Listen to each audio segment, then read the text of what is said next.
you're watching German Gyan. My name is Nidhi Jain, and guys, today video is little different. So today I'm having Dhara ma'am. She is basically a mother of baby Areya. I hope you all have heard that case, the custody case which is going in Germany. So basically in this video you will be getting that what exactly the situation is. Secondly, the main motive of this video is if any youngster parents or somebody who is going with his family or children, then what are the factors, like what are the things which you have to remember while living in Germany, while settling in Germany. So this video is gonna be very important for you, and I hope it will be so much helpful for you. So make sure to watch till end and do not forget to subscribe, like, share in this video. And guys, please do support baby Areya, save Areya, and yes, let's get into the video.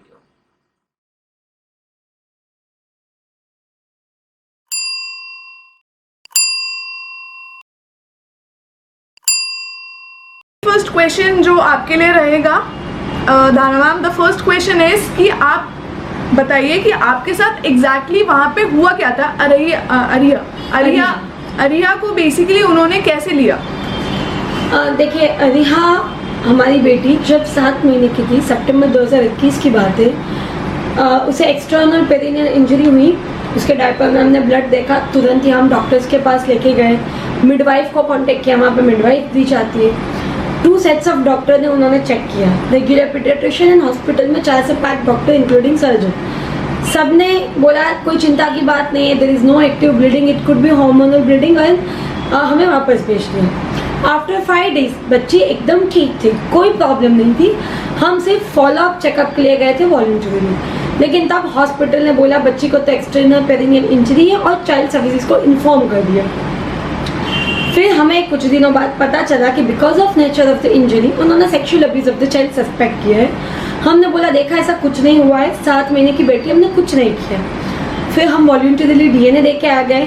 हमने बोला देखिए अगर हमने कुछ गलत किया होता तो हम छुपाने की कोशिश करते, हम डॉक्टर के पास खुद लेके नहीं जाते, यहाँ पे बार बार हम खुद डॉक्टर के पास लेके जा रहे हैं। फिर जिस हॉस्पिटल ने डॉक्टर को बुलाया, चाइल्ड सर्विसेज को बुलाया था, वो सेम हॉस्पिटल ने दिसंबर 2021 को report they the ruling out sexual abuse of the child.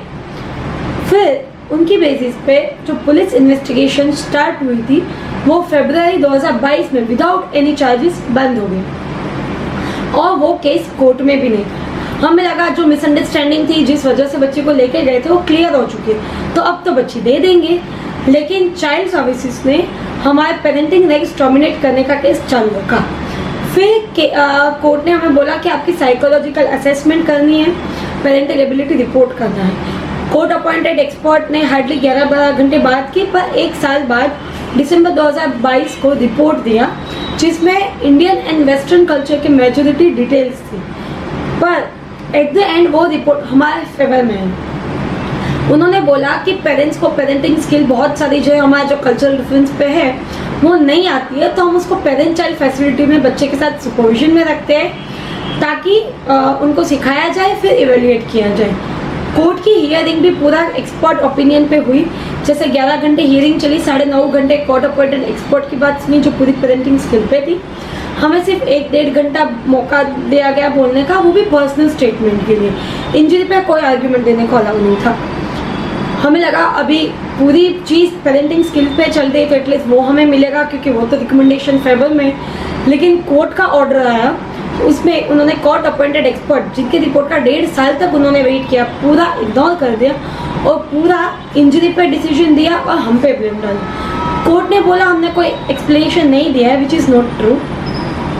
हमने जैसे मेडिकल रिपोर्ट्स हमें आफ्टर 13 मंथ्स नवंबर 2022 में मिले, बच्ची को सितंबर 2021 में लेके गए, 13 महीने बाद रिपोर्ट्स मिले, हमने एक्सपर्ट्स को दिखाया, उनका हमने एक इवैल्यूएशन कोर्ट में सबमिट किया जिसमें उन्होंने क्लियरली बताया कि this is an external injury, this could be external injury है तो एक्सीडेंटल हो सकती है, बिना डायपर के थी तो गिरने से लगी हुई हो सकता है, दादी के एग्जामिनेशन से बड़ा हुआ हो सकता है, और जर्मन डॉक्टर्स ने इन्वासिव एग्जामिनेशन किया, इससे भी बड़ी हुई हो सकती है।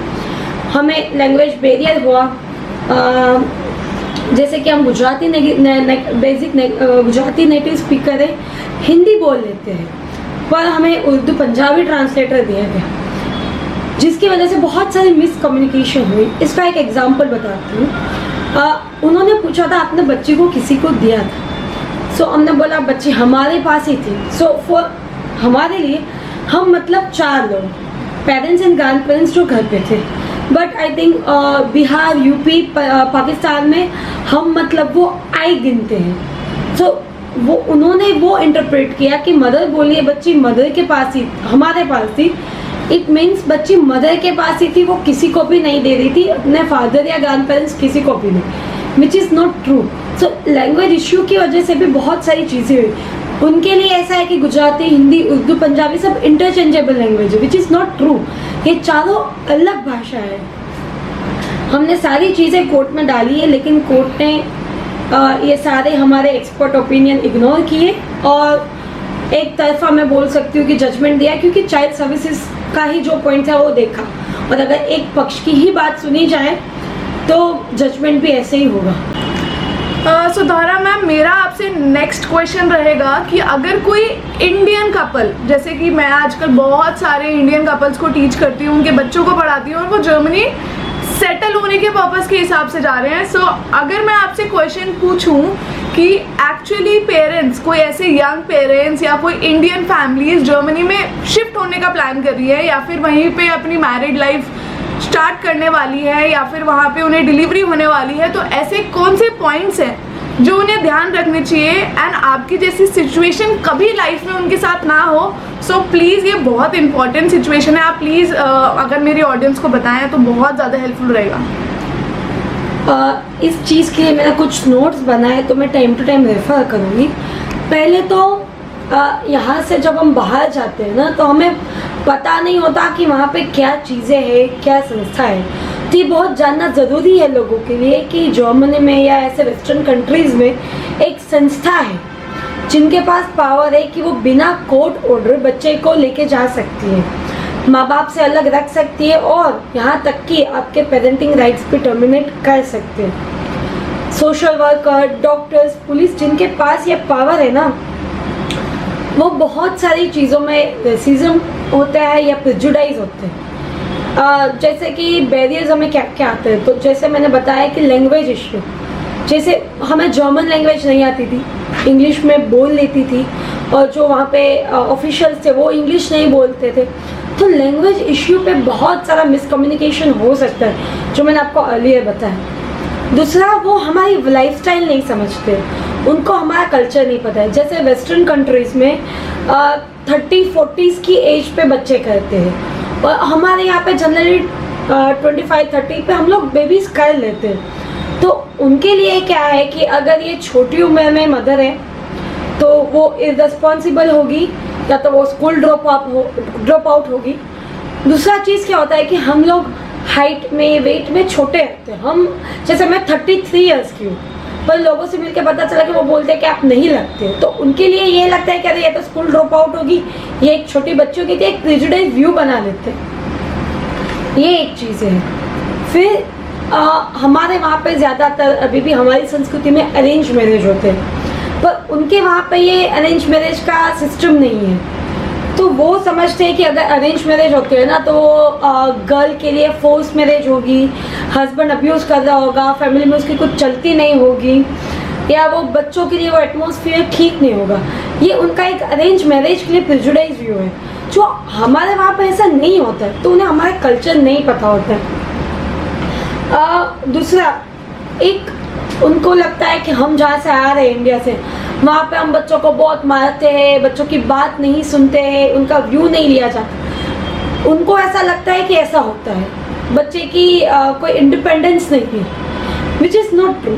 हम हमारे बच्चों को इंडिपेंडेंस भी देते हैं, उनके क्वेश्चंस को हम गाइडेंस भी देते हैं, हम संस्कारों के सिंचन के लिए भी करते हैं। जैसे एक सिंपल एग्जांपल दूँ मैं, अपने वहाँ पे थोड़ा लाउड होना बच्चों पे, ऊंची आवाज़ में बोलना, या हम इमोशनल होते हैं, तो ये हमारे ब्लड में है एक्चुअली।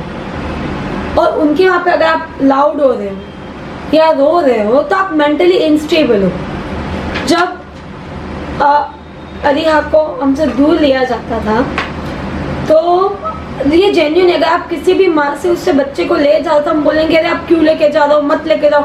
हम हाथ पैर जोड़ लेते हैं, बोलते हैं मैं मेरे बच्चे के बिना मर जाऊंगी। ये अगर कोई भी माँ बोलेगी तो हम समझते हैं कि ये अपने बच्चे को कितना प्यार करती वो बता रही है। लेकिन अगर आप वहाँ पे ऐसा बोलते हो तो वो बोलेंगे आप मेंटली इंस्टेबल हो, आप उनको धमकी दे रहे हो कि आप सुसाइड कर लोगे, आप मर जाओगे, विच इज़ नॉट ट्रू। ये हमारा प्यार कितना है हमारे बच्चों के लिए कि उनके बिना मर जाएंगे, हम ये बताते हैं। जब हम रोते हैं, गिड़गिड़ाते हैं, वो उनके लिए बिल्कुल ये है कि हम लोग बस उनको थ्रेट कर रहे हैं। पर हम ये हमारे बच्चे के बिना जी नहीं सकते, क्योंकि हम हमारे बच्चे के बिना लाइफ इमेजिन नहीं कर सकते। जब मुझे याद है जब अरिया को मुझे पता चला, मैं डॉक्टर से बात कर रही थी कि अरिया को वो लोग लेके चले गए, आई वॉज लाइक ब्लैंक।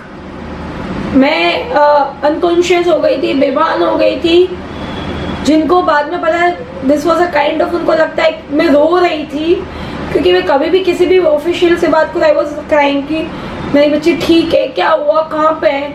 तो उनको ये लगता है कि हम मेंटली इंस्टेबल हैं। और ये सारी चीज़ करना, लाउड वॉइस पे बोलना, उनके लिए लगता है कि बच्चों के लिए बहुत हमारे एक एक्चुअली नेगेटिव इम्प्रेशन बनाता है, क्योंकि वो लोग लाउड वॉइस में नहीं बोलते। फिर जैसे कि हम हमारे बच्चों को वैल्यूज़ देने के लिए, हमारा धर्म देने के लिए, हम संस्कार दिखाने के लिए हम सिखाते कि आप बच्चों को बड़ों का आदर करो। हम धर्म के संस्कार देते हैं, मंत्र स्मरण करते हैं। तो उनको ये लगता है कि ये बहुत कट्टर है। ये कट्टर नहीं है, हम हमारे बच्चों को ये डिसिप्लिन करने का हमारा तरीका है, हमारे संस्कार देने का तरीका है। जैसे हम मंत्र स्मरण सिखाते हैं, जैसे अपना कोई भी मंत्र सिखाते हैं तो बोलते हैं ये तो बहुत कट्टरवादी है, या तो मंत्र सुनाते हैं। ये हमारी कल्चर में भगवान का नाम देना, मंत्र सुनाना, वो एक प्यार दिखाने का तरीका है। ये नहीं समझ में आता, और उन्हें लगता है कि हम बच्चे की इसकी वजह से, क्योंकि हम ये सब सिखाते हैं कि बच्चे को कोई इंडिपेंडेंस नहीं है, उनको कोई स्वाधीनता नहीं है, हम बच्चों को फोर्स कर रहे हैं ये सब करने के लिए। फिर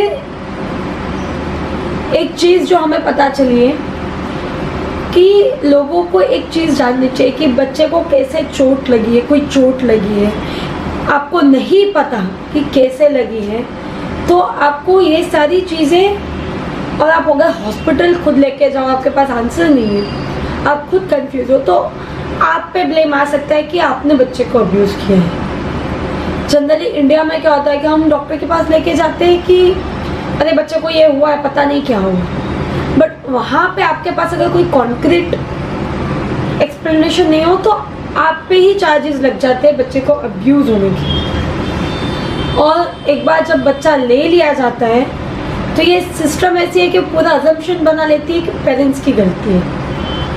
तो ये सारी चीज़ आपको वहाँ पे ध्यान रखनी चाहिए।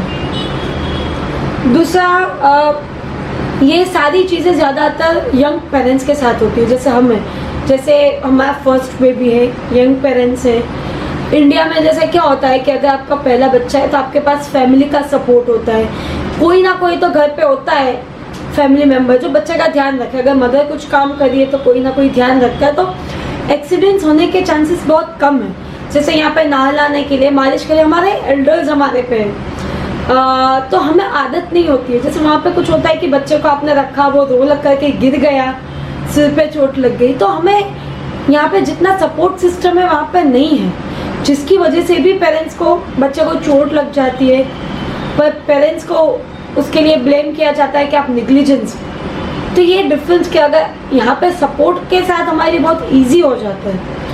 एक जैसे न्यू जर्सी में केस हुआ था और अमेरिका में कि बच्चे गिर गए थे, चोट लगी थी और डॉक्टर के पास लेके गए थे। अगर यंग पेरेंट्स है, कुछ साल से ही गई है, लैंग्वेज नहीं आती, सिस्टम नहीं पता है, कोई कॉन्टेक्स्ट नहीं है, तो जो एक बोलते हैं ना, हम जिस जगह से आते हैं, जो कंट्री से या जिस जगह से आते हैं, एक प्रेजुडाइज व्यू बनता है। अगर आप वेस्टर्नाइज्ड हो, आप इंग्लिश बोल लेते हो, तो आप पे अब्यूज़ का केस नहीं बना जाएगा, क्योंकि आप वेस्टर्नाइड हो तो वो नहीं आप अगर जैसे हम लोग देसी है तो उसके लिए आप उनका एक प्रेजुडाइज व्यू बना जाता है। और अगर कोई लोग बड़े बच्चों के साथ जाते हैं, टीनेजर्स के साथ या कुछ, तो हमने ये देखा है कि जैसे वहाँ पे टीनेजर्स में बहुत सारी फ्रीडम दी जाती है। उनके हमारे वहाँ पे जैसे हम लोग टाइम टू टाइम बच्चों को गाइड करते रहते हैं, अच्छा ये करना है, ये मैं नहीं करना है। वहाँ पे उनको लगता है कि हम बच्चे की लाइफ में बहुत इन्वॉल्वमेंट कर रहे हैं, बच्चे को फ्रीडम नहीं दे रहे। तो ये सारी चीज़ें, और बच्चे फिर क्या करते हैं, स्कूल जाते हैं तो अगर कोई फॉरेनर बच्चा है तो वो बोलेगा अरे हमें तो बहुत फ्रीडम दी जाती है, और इंडियन बच्चे को लगेगा अरे हमारे माँ बाप तो बहुत रोक टोक लगाते हैं। ये हमारा प्यार और तरीका दिखाने का तरीका है। और बहुत बार ऐसा होता है कि बच्चों को नहीं समझ में आता है। कोई फॉरेनर बच्चे ने बोला अच्छा पेरेंट्स इतना इन्वॉल्व करते हैं, तुम जाके पुलिस में कंप्लेन कर दो, पेरेंट्स का तुम्हें रोक टोक करना बंद हो जाएगा, और फिर चाइल्ड सर्विसेज वो बच्चों को लेके जाती है। तो ये सारी चीज़ें ध्यान रख सकते हैं। अगर आप वेस्टर्नाइज्ड हो, आप इंग्लिश बोल लेते हो, तो आपके लिए बहुत सारी चीज़ें दिक्कतें कम हो जाती हैं। और अगर आप नहीं हो तो जो गलती हमें पता चली कि एटलीस्ट कुछ भी कन्वर्सेशन हो, जो भाषा आपकी मातृभाषा है आप जो अच्छे से समझ सकते हो, उसके बिना अथॉरिटी से आप बात नहीं करें, क्योंकि वो जो इनिशियली जो मिसकम्युनिकेशन होता है ना, वो एंड तक आपको दिक्कत देता है। तो अभी तो मेरे ख्याल में यही सारे पॉइंट आ रहे हैं। धारा मैम, मेरा थर्ड क्वेश्चन आपसे ये रहेगा, जैसे ये जो चाइल्ड एजेंसी, राइट, जर्मनी में जो चाइल्ड एजेंसीज होती हैं, ये जब बच्चे को लेके जाती हैं, बिकॉज आपकी डॉटर 7 महीने के अराउंड आपसे दूर हुई है जी। सो एक माइंड, देखो बचपन में ना एक पेरेंटिंग बहुत ज़्यादा इंपॉर्टेंट रोल, जिसको हम बोलते हैं ना बच्चे के बचपन के संस्कार, अगर आप इंडिया से हो तो आप वो संस्कार अगर बच्चे को नहीं मिलते हैं तो वो कहीं ना कहीं उसको भी मेंटल प्रेशर मिल रहा है, क्योंकि उसे नहीं पता आखिर मेरे पेरेंट्स है कौन, मैं किसको मम्मी बोलूँ। फोस्टर पेरेंट्स में भी कुछ मैंने जितना मैंने स्टडी करी है चेंज हो जाता है जी, कि कभी इनके पास है कभी उनके पास है, तो वो चेंज आउट होता रहता है। तो बच्चे का माइंड तो स्टेबल कहीं ना कहीं रहता ही नहीं है, उसको तो कहीं मेंटल प्रेशर बना रहता है ना उसके माइंड में। तो देखो अरिहा अभी जनरली बहुत छोटी है, 2-3 साल की होगी, 4 साल की होगी, इतने की होगी लगभग, 2.5 साल की। 2.5 साल का बच्चा क्या होता है, उसे कुछ नहीं पता होता है। 3 साल में बच्चा प्रॉपर्ली कुछ बोलना सीखता है, स्कूल जाना चालू करता है। सो बहुत मेंटल प्रेशर से वो भी झेल रही होगी। देखो अगर मैं जेन्युइनली जितना मैं सोच पा रही हूँ, सो आपके क्या पॉइंट ऑफ व्यूज हैं, because according to me this is not a great decision Germany ने लिया, या तो उन्हें कम्युनिटी को देना चाहिए या फिर कोई जैन फैमिली, बिकॉज वो प्रॉपर सपोर्ट में रहना चाहिए। तो आपके क्या व्यूज हैं इस पॉइंट को लेके? जो आपने बोला ना मेंटल प्रेशर, क्योंकि आप सोचो बच्चे को ले लिया गया, उसका जो फूड है उससे अलग कर लेते हो, वो जो लैंग्वेज सुन रहा है, जो सराउंडिंग्स है, सबसे अलग कर रहे हो। तो इसीलिए according to law, UNCRC United Nation convention on the right of the child, कानून बना है कि आप बच्चे को अगर किसी भी रीज़न से माँ बाप से ले रहे हो तो आपको पहले उसके एक्सटेंडेड फैमिली में भेजना चाहिए। एक्सटेंडेड फैमिली नहीं है तो उसकी कम्युनिटी में रखना चाहिए। अगर कम्युनिटी भी नहीं है तो आप फॉस्टर केयर में रखो, क्योंकि इससे क्या होता है कि बच्चे आप अगर डायरेक्ट फॉस्टर केयर में डाल दो तो उसके लिए सारी चीज़ें नहीं हैं, लोग नए, पूरे नए, भाषा नहीं, फूड नया, कल्चर नया, तो उसके लिए कितना शौक होगा। अगर आप सोचो आपको उठा के कहीं जंगल में डाल दे तो आपको क्या फील होगा। हम बड़े हैं फिर भी हम अगर सोचेंगे, जैसे हम यहाँ से जर्मनी गए तो हमें अरे यहाँ पे तो हमारा कोई नहीं है, हमारी भाषा नहीं है, हमारा लैंग्वेज नहीं है, हमारा कल्चर नहीं है, कैसे किसी से बात करो, तो कितना हमें ही मेंटल प्रेशर होता है। इसीलिए कानून ने बोला कि बच्चे को ये राइट्स मिलने चाहिए। पर जर्मनी ने, और अकॉर्डिंग टू लॉ ये बच्चे के हक है, यहाँ पे पेरेंट्स की बात नहीं है, पर जर्मनी ने अरिहा के लिए पूरा एक्सटेंडेड फैमिली रेडी है उसको रखने के लिए, जैन कम्युनिटी से लोग हैं उसको रखने के लिए, फिर भी उसे जर्मन फॉस्टर केयर में रखा जा रहा है। कानून बोलता है कि बच्चे को वो जो भी एथनिसिटी या कल्चर से बिलोंग करता है ना, वो उसका प्रिजर्व होना चाहिए। जैसे अरिहा एक जैन चाइल्ड है तो उसको नॉनवेज नहीं देना चाहिए। अगर जर्मनी में अगर कोई ये जूइस बच्चा होता तो क्या उसे नॉन कोशर फूड देते? नहीं देते। तो ये चीज़ हमारी बच्चे के साथ ये भेदभाव क्यों हो रहा है? इस चीज़ का भी एक ऐसे नहीं कि किसी को लगता है कि अरे ये जर्मनी में है तो उनका तो फूड है नॉनवेज, नहीं, उनका कानून बोलता है कि बच्चे को ऑथेंटिसिटी में रखो। इसका रीज़न क्या है? जब भी बच्चे को लेते हैं तो तुम आपका एंड गोल ये होना चाहिए कि फैमिली या परिवार से मिलवाना। आप बच्चे को अगर यहाँ पे नॉनवेज दे रहे हो तो आफ्टर सम टाइम जब पेरेंट्स खुद को प्रूव कर लेंगे, ये प्रॉब्लम आएगा, अरे बच्चा तो अभी नॉनवेज खाता है, आपके घर पे तो पकता नहीं है, बच्चा तो अभी जर्मन भाषा बोलता है, आप तो कोई जर्मन भाषा बोलते नहीं, बच्चा तो कोई इंडियन भाषा बोल नहीं रहा है, अब तो जर्मन कल्चर लैंग्वेज फूड में एडजस्ट हो गया है, तो अभी वो इंडियन कल्चर में एडजस्ट नहीं हो पाएगा। तो ये सारा कंटिन्यूटी प्रिंसिपल, इसलिए कानून में कि बच्चे को जिस एथनिसिटी कल्चर लैंग्वेज से ले रहे हो वो आपको यहाँ पे मेंटेन करनी चाहिए, कंटिन्यूटी रखनी चाहिए, पर जर्मनी वो नहीं कर रहा। और हमें यही डर है कि आज 2 साल हो गए, हम खुद को प्रूव करने में, ये सिस्टम है, अभी सिस्टम में 2, 4, 6 साल लग सकते हैं, तो हम खुद को तो प्रूव करेंगे लेकिन ये कंटिन्यूटी प्रिंसिपल पर हम बच्चे को खो देंगे। इसीलिए हमारी भारत सरकार और जर्मन सरकार दोनों से यही रिक्वेस्ट है कि पेरेंट्स तो अपना फाइट करेंगे, लड़ेंगे, जो भी प्रोसेस है फॉलो करेंगे, लेकिन अरिहा का राइट है, वो एक इंडियन सिटीजन है, इंडियन नेशनल है, वो इंडिया आ सकती है।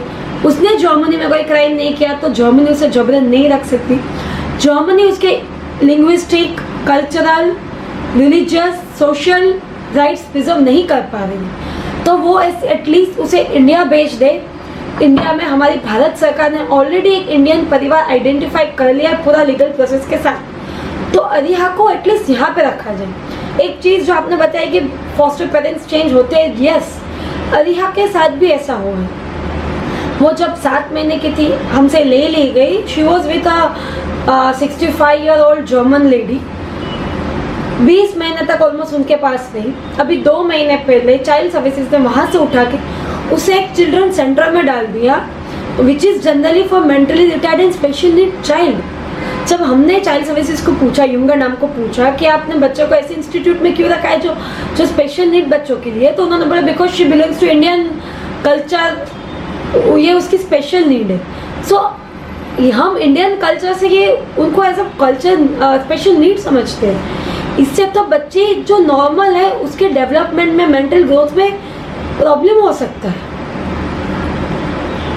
Okay ma'am, the last question जो मैं आपसे पूछना चाहती हूँ, आपकी क्या सजेशंस, लाइक आप एज अ ऑडियंस अगर मैं भी चाहूँ तो मैं आपकी किस वे में हेल्प आउट कर सकती हूँ? सर मैं आपसे भी यही क्वेश्चन पूछना चाहूँगी कि ऐसी क्या हम लोग, क्योंकि देखो आप ज़्यादा बेटर हमें बता पाओगे हमारे पोस्ट करने से, ट्वीट करने से, ऐसी कौन सी चीज़ है जो पर्सनली हम आपकी हेल्प आउट कर पाए एंड आपको अपनी डॉटर वापस मिल पाए? मैं आपके माध्यम से यही रिक्वेस्ट करना चाहूँगी, आप सोशल मीडिया में हमारे माननीय प्रधानमंत्री मोदी जी को, क्योंकि वो हमारी संस्कृति को भी गर्व से आगे लेके जा रहे हैं, वो हमारी संस्कृति को बहुत अच्छे से जानते हैं और बेटी के लिए तो उनका प्यार है, तो आप मोदी जी को ट्वीट कीजिए, सोशल मीडिया पे डालिए, हो सके इतनी अवेयरनेस कीजिए। आप मोदी जी को लेटर लिख सकते हैं, सोशल मीडिया के मार्फत उनको भेज सकते हैं कि एक भारतीय बच्ची जो बोल नहीं सकती, केवल 2.5 साल की है, वो जर्मनी में फंसी हुई है, केवल वो ही बच्ची को इंडिया ला सकते हैं। पहले भी ऐसे केसेस हो चुके हैं, नॉर्वे में, यूएस में, बहुत बार, कि बहुत सारी चीज़ों की वजह से, कल्चरल डिफरेंस की वजह से या कोई मिसअंडरस्टैंडिंग की वजह से बच्चों को पेरेंट्स से अलग कर दिया गया। तब हमारी भारत सरकार ने प्राइम मिनिस्टर लेवल से इंटरवेन करके बच्चों को भारत लाया है, ऐसा हमारी भारत सरकार ने पहले किया हुआ। तो आप प्लीज़ सोशल मीडिया पे ट्वीट के द्वारा, फेसबुक, व्हाट्सएप, इंस्टाग्राम, जिस भी माध्यम से आप लिख सको, लेटर लिख सको, जिस भी माध्यम से आप अवेयरनेस कर सको, प्लीज़ आप ये अवेयरनेस कीजिए। मैं मोदी जी की मीटिंग लेने की 1 साल से कोशिश कर रही हूँ, अगर आपके किसी से कोई कॉन्टैक्ट है तो आप प्लीज़ उसके लिए बात कीजिए, यही मैं आपसे विनती करना चाहती हूँ। Thank you. सर आप कुछ बोलना चाहेंगे? हम इतना ही कहना चाहता है कि सब लोग पूरा देश हमारे साथ जुड़ा हुआ है और पूरा देश के साथ लगा हुआ है। पूरे संसद में पूरा लोग पक्ष विपक्ष बिना देखे हुए पूरा सपोर्ट कर रहा है। तो मोदी जी के इतना ही रिक्वेस्ट कर रहे हैं कि बस वही हमें ला सकता है, वही बच्ची को इंडिया ला सकता है। तो उतना ही करके हमें बस हमारी बच्ची को जल्द से जल्द इंडिया में सौंप देवे या पूरे हमारा कोई भी जेल पर को सौंप दें। दारा मैम, मैं आपसे बहुत बहुत thank you so much, like बहुत सारा आपके लिए blessings. And for sure German ज्ञान की पूरी फैमिली आपके साथ है। जितने भी लोग मेरे थ्रू पर्सनली आपसे आज जुड़ रहे हैं इस वीडियो के थ्रू, आई जेन्युइनली नो कि वो आपकी बहुत ज़्यादा हेल्प करेंगे जितनी वो कर सकते हैं, क्योंकि हम तो देखो सोशल मीडिया के थ्रू ही जा सकते हैं। बाकी जितनी मैं पर्सनल हेल्प आपकी कर पाऊँगी, I am very much into it. So that's it, thank you so much ma'am. And जो आपने अवेयरनेस दी है specially for the young parents, उसके लिए बहुत बहुत धन्यवाद। And thank you so much for giving so much time specially to me for this video. Thank you so much. मैं आपके माध्यम से सिर्फ जर्मन ज्ञान की टीम को पहले तो थैंक यू बोलना चाहूँगी कि आपने इतना समय दिया और मेरी बात रखी।